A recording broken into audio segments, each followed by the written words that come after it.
تو اعزاز جو دوسرا سیکرٹ ایکٹ ہے، سیکرٹ ایکٹ پہ ذرا نکالیں نا اپنے کاغذات جو چیمہ صاحب جین کے نیچے رکھے ہوئے ہیں۔ چیمہ صاحب یہ میں اب آپ کو بتاؤں کہ یہ کاغذ پڑھ کے اور یہ پروسیڈنگ جو ہوئی ہے آج قومی اسمبلی کی دیکھ کے آپ بھی سنیں گے تو آپ بھی ہل کے رہ جائیں گے۔ یہ اتنی نقصان دہ ہے، یہ ہم سب کے لیے، یہ نہ صرف ہمارے لیے، یہ بلکہ میں تو یہ کہوں گا پاکستان پورے کے لیے یہ بڑی نقصان دہ ہے۔ اس کی بنیادی وجہ یہ ہے کہ اس کے اوپر کوئی غور و خوض نہیں کیا گیا۔ انگوٹھا لگا کے تمام جماعتوں نے یہ جو جمہوریت کے مامے بنے ہوئے ہیں، ہماری سیاسی جماعتیں جو موجودہ اتحاد میں شامل ہیں، انہوں نے انگوٹھا چھاپ کام کیا ہے اس بار بھی۔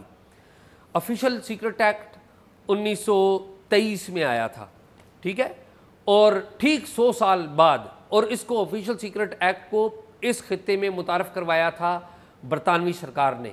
نوبادیاتی نظام کے تحت اس خطے کے عوام کو کنٹرول کرنے کے لیے برطانوی سسٹم نے، برطانوی حکومت نے یہ متعارف کروایا تھا، اور ٹھیک 100 سال کے بعد پاکستان کی سرکار نے، پاکستان کی حکومت نے اور پاکستان کی پارلیمنٹ میں اس میں سیاہ ترین امینڈمنٹ کی ہیں، یعنی کہ جو مس یوز ہو سکتی ہیں، اور یہ 100ویں سالگرہ منائی جا رہی ہے، 100ویں سالگرہ منائی جا رہی ہے، اور یہ وہ والی امینڈمنٹس کی گئی ہیں جس کے اوپر کوئی غور و خوض نہیں ہوا، پارلیمنٹ کی کسی وزڈم کا استعمال اس میں نہیں کیا گیا۔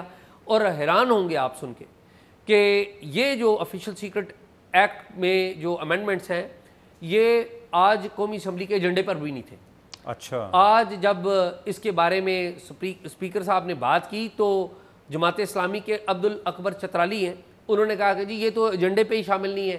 انہوں نے اس بارے میں بات کی، لیکن ان کا اعتراض جو ہے، کچھ اور ممبرز نے بھی کہا کہ یہ تو ایجنڈے پہ نہیں ہے، ہمیں تو بتایا ہی نہیں گیا۔ ٹھیک ہے، ظاہر ہے ایجنڈے پہ نہیں ہے تو لوگوں کے، اراکین قومی اسمبلی کے گھر پہ بھی نہیں آیا اور اراکین قومی اسمبلی پڑھ کے بھی نہیں آئے۔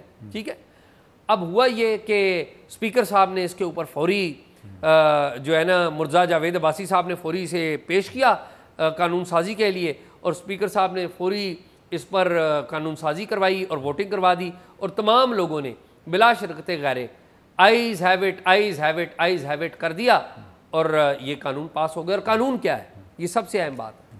دیکھیں، آفیشل سیکرٹ ایکٹ میں ماضی میں کسی انٹیلیجنس ایجنسی کا ذکر نہیں تھا، پہلی دفعہ اس میں ہماری جو انٹیلیجنس ایجنسیز ہیں، پریمیئر، آئی ایس آئی اور آئی بی، اس کا ذکر موجود ہے۔ اب کہہ دیا گیا ہے کہ جو ایجنسیز ہیں، ایجنسیز کا مطلب ہے انٹیلیجنس ایجنسیز، جو اختیار دیا گیا ہے اس کو، جو میں کہوں گا اس اور بھی امینڈمنٹس ہیں، جو سب سے زیادہ ترین امینڈمنٹ میں یہ کہوں گا، اس میں اختیار یہ دے دیا گیا ہے کہ اب ہماری انٹیلیجنس ایجنسیز وہ انٹیلیجنس کلیکشن، یعنی کہ معلومات، خفیہ معلومات اکٹھے کرنے کے علاوہ ان کو ریڈ مارنے کا اختیار بھی دے دیا گیا ہے۔ ریڈ کرنے کا یعنی کہ چھاپا مارنے کا اختیار بھی دے دیا ہے، اور چیزیں کلیکٹ کرنے کا اختیار بھی دے دیا گیا ہے۔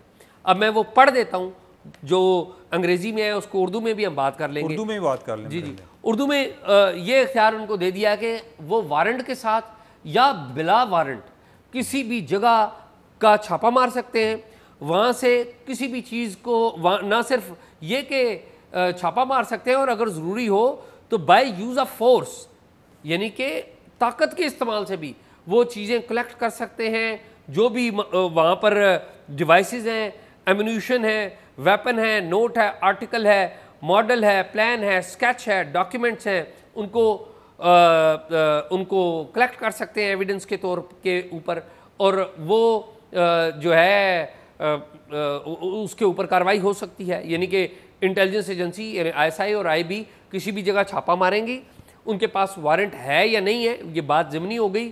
اگر کسی نے رجسٹ کرنے کی کوشش کی یا اگر وہ انہوں نے ضروری سمجھا تو وہ طاقت کا استعمال بھی کریں گی، اور وہ جو چیزیں چاہیں گی، جس بندے کو چاہیں گے گرفتار کر سکیں گے، جو چیز چاہیں گے ایویڈنس کے طور پہ کلیکٹ کر لیں گے۔ یہ اتنا بڑا اختیار ہے کہ انہوں نے، میں یہ کہوں گا کہ یہ وہ کام کیا ہے کہ انٹیلیجنس ایجنسیوں کو بھی انٹیلیجنس ایجنسیوں کا کام کرنے سے روک دیا گیا ہے، کیونکہ اب انٹیلیجنس ایجنسیاں خفیہ معلومات اکٹھی نہیں کریں گی۔ وہ پہلے بھی غیر قانونی طور پہ چھاپے مارتے تھے، اب ان کے پاس ایک قانونی اختیار آ گیا ہے، اب وہ جس کو بھی مشکوک سمجھیں گے وہ جا کے اس کو چھاپا ماریں گے، کیونکہ یہ اختیار آ گیا ہے۔ ان کا اصل کام جو تھا وہ خفیہ معلومات اکٹھی کرنے تھا. اب وہ خفیہ معلومات نہیں کریں گے, وہ جا کے اب چھاپے مارا کریں گے. یہ اختیار دیا ہے آپ کے محبوب پرائم منسٹر شہباز شریف صاحب نے, اور ان کے ساتھ آصف علی زرداری صاحب کی پیپلز پارٹی نے, اور یہ باقی ساری اتحادی جماعتوں نے, مولانا فضل الرحمان اور ان لوگوں نے یہ اختیار دیا ہے, اور یہ کہتے ہیں کہ یہ جمہوریت کے چیمپئن ہیں. اور آپ اگلی بات سنیں, جو اگلا جو ایک اور امینڈمنٹ ہے کہ کون کون سی چیز کسی بھی شخص کے خلاف استعمال ہو سکتی ہے.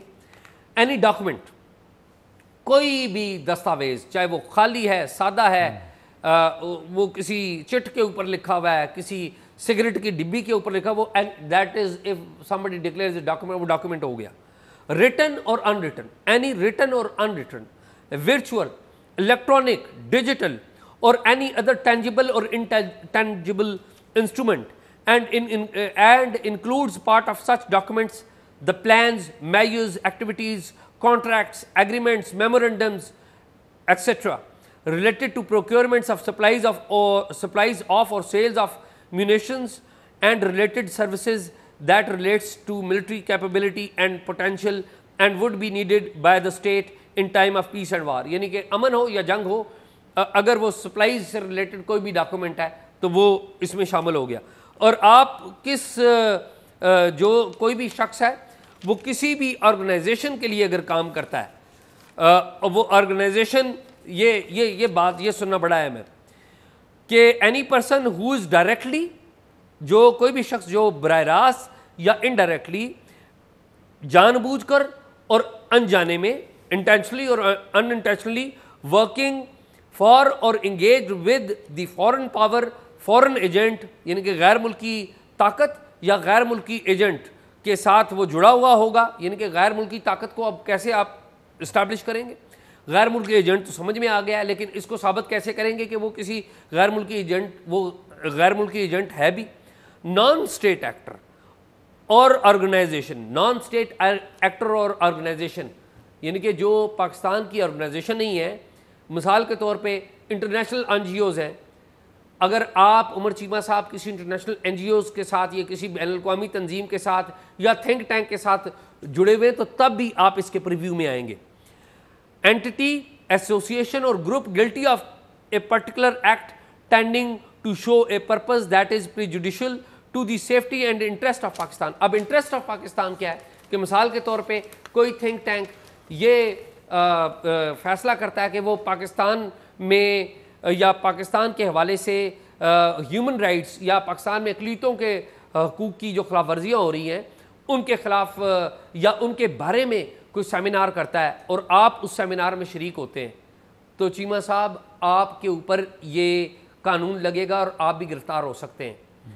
اگر کوئی بندہ یہ فیصلہ کرتا ہے کہ پاکستان میں میڈیا کی آزادی کے حوالے سے یا ایون جمہوریت کی کمزوری کے حوالے سے یا جمہوریت کو جس طریقے سے نقصان پہنچایا جاتا ہے اس کے حوالے سے اگر کوئی بندہ یا سیمینار کرتا ہے یا کوئی ایسی بین الاقوامی این جی او سیمینار کرتی ہے غیر یا بین الاقوامی کو تھنک ٹینک سیمینار کرتا ہے تو آپ اس قانون کے تحت آپ کو سزا بھی مل سکتی ہے اور آپ کو جرمانہ بھی ہو سکتا ہے. یہ وہ قانون ہے جو انہوں نے پاس کیے, اور یہ جس طریقے سے انہوں نے انگوٹھا چھاپ یہ مظاہرہ کیا ہے, مجھے تو ان سیاسی جماعتوں سے امیدیں ختم ہو گئی ہیں. مجھے کوئی امید نہیں رہی. اب آپ کو کس پر امید ہے؟ مجھے امید فرینکلی مجھے کسی سے کوئی امید نہیں. تو شاید میرے خیال آپ صلح کر لیں. یعنی کہ آپ یہ کہتے ہیں فوج سے اگر ان کا غیر قانونی یا غیر قانونی کیا غیر آئینی اگر کوئی کام کرتے ہیں ہم صلح کر لیں. غیر قانونی والی کیا بات ہے, اب تو قانونی ہو گئے ہیں یہ کام. نہیں, لیکن جو مسنگ لوگ ہو گئے ہوئے جن لوگوں کو اٹھا لیا اس کے لیے بھی قانون آ جائے گا. ٹھیک ہے, اگر اس کے لیے آ گیا پھر اس کا نہیں. مجھے یہ بتائیں یہ جس طریقے سے قانون آیا ہے کیا یہ درست طریقہ ہے؟ شاید یہ درست نہیں ہے. اور دوسرا آپ نے مجھے تانا دیا ہے کہ آپ کے محبوب لیڈر. نہیں, میں وہ آپ کے نہیں یہ بات جو ہے نا یہ ہوگی. اچھا آپ کے نہیں ہے نا محبوب, تو آپ کہہ دیں. مجھے پتا چلا ہے, میں کوئی ٹویٹر پہ دیکھ رہا تھا کہ آپ کا اور ان کا ایک شوق بھی مشترک ہے, اور وہ رنگین جرابیں انہوں نے بھی پہنی ہوئی تھی. اچھا, تو لہٰذا میرے خیال ہے کہ جو چیز آپ میں ہمیں اچھی لگتی ہے نا وہی شہباز شریف میں اچھی لگتی ہے. اچھا, جرابیں جو ہے نا وہ بڑی کلرفل قسم کی. تو دیکھیں پھر میں نے غلط بات تو نہیں کی کہ محبوب لیڈر تو آپ کے ہیں, آپ ایک محبوب کو دوسرے دوست کے ساتھ آپ ریلیٹ کر رہے ہیں, یہ آپ کی انٹینشن آپ کی ٹھیک ہے, مطلب اعزاز ویسے یہ ہے کہ یہ بڑا انفارچونیٹ ہے، لیکن اس میں ایک ساتھ تاریخ کا سبق ہے۔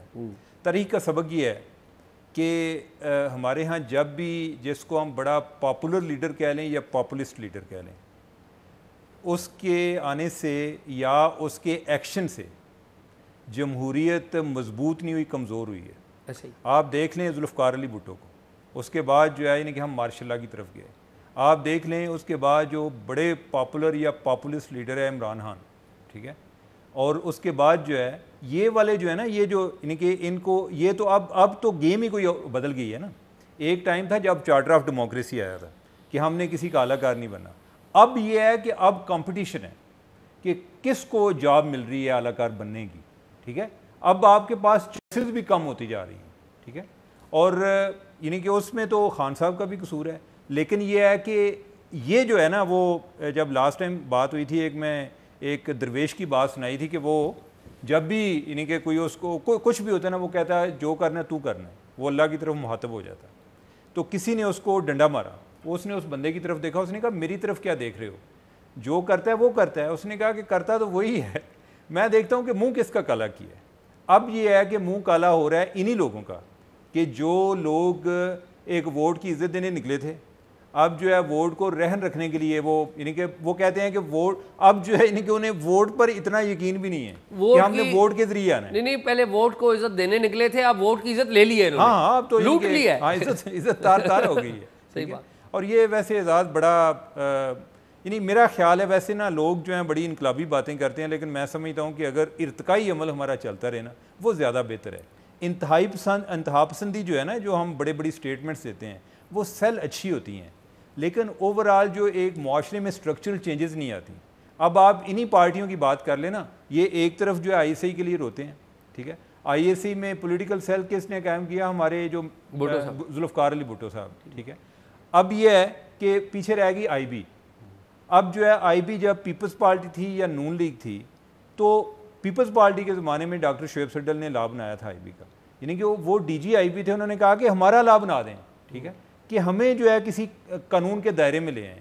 انہوں نے نہیں کیا، کیونکہ وجہ کیا ہے کہ آئی سی سے ڈرتے ہیں، آئی بی کو استعمال کرنا چاہتے ہیں، ٹھیک ہے، اور اب جو ہے یعنی کہ اب تو یہ چاہتے ہیں کہ ہم آپ سے ڈرتے بھی ہیں اور ہم استعمال بھی کرنا چاہتے ہیں، اور اب تو جو ہے نا وہ ایک یعنی کہ ان کا ایک یعنی کہ انہیں لگتا ہے کہ ہمارا فیوچر یا ایک دانشوری کا تقاضا یہ ہے، دانشمندی کا، کہ ہم بس ان کے ساتھ ان کے دامن کو مضبوطی سے پکڑے رکھیں، اور کوئی جو ہے نا ہم یعنی کہ ووٹ کی طرف نہ دیکھیں، ان کی طرف دیکھیں، اگر یہ ٹھیک ہوں گے تو ووٹ بھی مل جائیں گے، اگر نہیں بھی ہوں گے تو اگر نہیں ٹھیک ہوں گے تو ہمارے حالات جو ہے نا وہ خراب ہی ہوں گے۔ دیکھیں، آئیڈیل بات تو یہ تھی کہ ہم آگے کا سفر کرتے، ہمارے جو انٹیلیجنس ادارے ہیں وہ پارلیمنٹ کی نگرانی میں آتے، ان کی کم از کم ایٹ لیسٹ اس کی جو انٹیلیجنس چیفس ہیں ان کی تعیناتی وہ پارلیمنٹ سے کروا لیتے، یا ایٹ لیسٹ تعیناتی نہ ہوتی تو وہ جوابدہی کا عمل ضرور آ جاتا۔ پارلیمنٹ کی نیشنل سیکیورٹی کمیٹی بنی ہوئی تھی،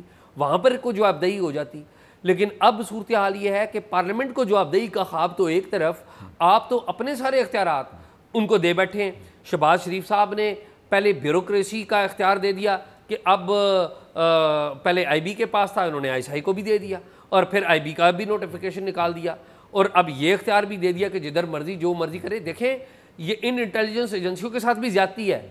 یہ جو امینڈمنٹ ہے، اس امینڈمنٹ سے یہ انٹیلیجنس ایجنسیوں کو انٹیلیجنس کلیکشن کا کام نہیں ہوگا۔ نہیں تو وہ کہیں گے نا چھاپے مار کے ہم انٹیلیجنس کلیکشن کر رہے ہیں، وہ تو یہی کہیں گے۔ ہاں، تو یہی کہیں گے۔ دیکھیں وہ تو اب یہ بتائیں کہ یہ اتنی لمبی چوڑی باتیں ہو گئی ہیں، اب یہ بتائیں کہ آپ نے صلح کرنی ہے کہ نہیں کرنی؟ نہیں، میں تو اصول دیکھ رہا ہوں، اور اصول یہ ہے چیمہ صاحب کہ اس ملک میں قانون سازی بھی اصول کے تحت نہیں ہو رہی۔ تو شاید اب جو ہے کہ آپ قانون پر عمل کرنا چاہتے ہیں یا نہیں؟ نہیں، میں بڑی تکلیف سے آپ جو ہے کہ آپ ہمیشہ بات کرتے تھے جی کہ پارلیمنٹ کو یہ کرنے دیں، پارلیمنٹ کو یہ کرنے دیں۔ میں یہ بھی کہا، میں یہ بھی سمجھتا ہوں کہ یہ موجودہ پارلیمنٹ ہے، یہ فریکچرڈ پارلیمنٹ ہے، اس میں اصل اپوزیشن جو پاکستان تحریک انصاف ہے وہ نہیں ہے، اس کو وہ ہوتی تو پھر بھی آپ کو امید کر سکتے تھے، وہ بھی نہیں ہے۔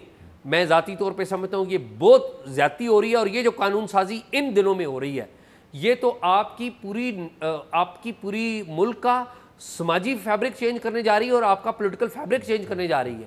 یہ جو باتیں آج میں اور آپ باتیں کر رہے ہیں نا، چیمہ صاحب میری بات لکھ لیں، اگلے شاید 2 سال بعد یا اگلے سال سے آنورڈ یا اگلے 6 مہینے سے آنورڈ شاید میں اور آپ یہ باتیں بھی نہیں کر سکیں گے. شاید میرے خیال آج ہی پھر باتیں کر لیں ساری. نہیں, میں یہ سمجھتا ہوں کہ ہمیں آواز اٹھاتے رہنا چاہیے.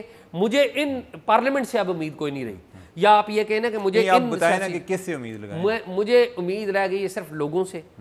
مجھے امید رہ گئی شاید لوگ کیا ہوتے ہیں, دیکھیں لوگ جو ہے نا, لوگ تو شاید ایک ہجوم ہوتا ہے نا, اب ان کو لیڈ کرنا ہوتا ہے نا, کسی نے آپ نے اس پاور کو کسی طرح آرگنائز کرنا ہوتا ہے نا. آرگنائز جو ہے وہ پولیٹیکل پارٹیز کرتی ہیں, وہ لیڈرشپ کرتی ہے. نہیں, میں آپ کو کنونس کروں گا کہ آپ ایک سیاسی جماعت کھول لیں تو پھر میں آپ کے پیچھے یعنی کہ میری بات آپ نہیں مان رہے, لوگ میری بات کیا مانیں گے. نہیں, ایسی بات نہیں ہے چیمہ صاحب. اس وقت اس ملک میں ایک نئی سیاسی جماعت کی اشد ضرورت ہے, جو رائٹس کی بنیاد پر سیاست کرے, جو اصولوں کی بنیاد پہ سیاست کرے, جو سویلین سپریمیسی کے اوپر بلیو رکھے, جو لوکل گورنمنٹ سسٹم کو زیادہ مستحکم کرے, جو جمہوریت پر یقین رکھے, جمہوریت کے اصولوں پر یقین رکھے. جس طرح بھارت میں عام آدمی پارٹی کا وجود آیا, مین ان کی بڑی جماعتوں کے موجودگی میں, دیکھیں بی جے پی اور کانگریس تھی, اس میں عام آدمی پارٹی آئی, سروس ڈیلیوری بھی کیا, اور انہوں نے باقی رائٹس کے اوپر بھی بات کی ہے. رائٹ ٹو انفارمیشن بیسک اصول تھا ان کا جسے لے کے وہ چلے تھے, اور آج بھی اس کے اوپر آگے بڑھتے ہیں. میرے خیال میں اس طرح کی پارٹی کی بہت ضرورت ہو چکی ہے. یہ جو سیاسی جماعتیں ہیں, مجھے تو ان میں مجھے کوئی امید ہی نہیں رہی. شاید ویسے یہ ہے کہ میرے خیال ہمارے 1 لاکھ سے زیادہ فالوور ہیں, تو اگر ہم اپنی ایک پارٹی بنا لیں تو کوئی کام چل ہی پڑے گا. تو ناظرین, آپ نے گفتگو سنی, اور یہ جو آفیشیل سیکرٹ ایکٹ میں ترامیم ہوئی ہیں یہ انتہائی پریشان کن ہے. آپ میری ہنسی جو آپ دیکھ رہے ہیں, اس کے پیچھے ایک بڑی مایوسی چھپی ہوئی ہے. یعنی کہ بعض اوقات بے بسی کا احساس ہوتا ہے کہ ہم کدھر جا رہے ہیں, بجائے اس کے کہ ہم کوئی آگے کی طرف چلیں, ہم پیچھے کی طرف جا رہے ہیں. اور یہ بڑی بدقسمتی کی بات ہے, اور اس سے ہی ہماری منزل اور رفتار اور سمت کا تعین ہوتا ہے کہ ہماری ابھی سمت کیا ہے. تو اللہ تعالیٰ ہی, یعنی کہ ہم آخری امید یہی لگاتے ہیں کہ اللہ تعالیٰ اس ملک کی حفاظت کرے. صورتحال کوئی بڑی ایک فخریہ صورتحال نہیں ہے, اور یہ جو گورنمنٹ کر رہی ہے, یہ جب جائیں گے, انہوں نے کیا کرنا ہے, جب اپوزیشن میں جائیں گے یہ کہیں گے ہاں ہم سے غلطی ہو گئی, ہم جو ہے نا پھر جو ہے راضی ہو جاتے ہیں, چلیں انہوں نے غلطی مان لی ہے. تو پھر جو ہے معاملہ اسی طرح چلتا رہتا ہے. تو آپ جو آپ کے کومنٹس ہیں آپ ضرور دیجیے گا.